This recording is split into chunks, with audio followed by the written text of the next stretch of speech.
کوئٹہ میں نگراں وفاقی وزیر مذہبی امور انیق احمد نے پریس کانفرنس کی۔ پریس کانفرنس میں ان کا کہنا تھا کہ پشاور سندھ کے بعد کوئٹہ کا دورہ کیا۔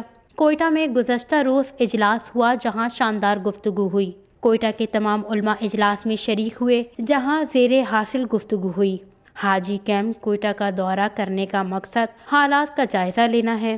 سندھ حاجی کیمپ کا دورہ کر کے موقع پر پتہ چلا کہ 50 برس تک کوئی کمرے کی دیواروں پر چونا تک نہیں ہوا تھا۔ کوئٹہ کا حاجی کیمپ نسبت دیگر صوبوں سے بہتر ہے۔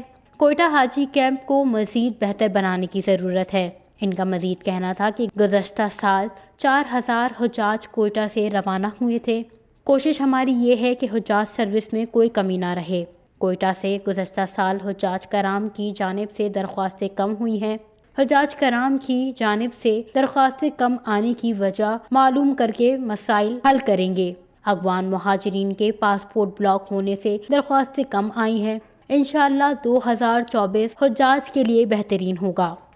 وش نیوز، کوئٹہ، بلوچستان۔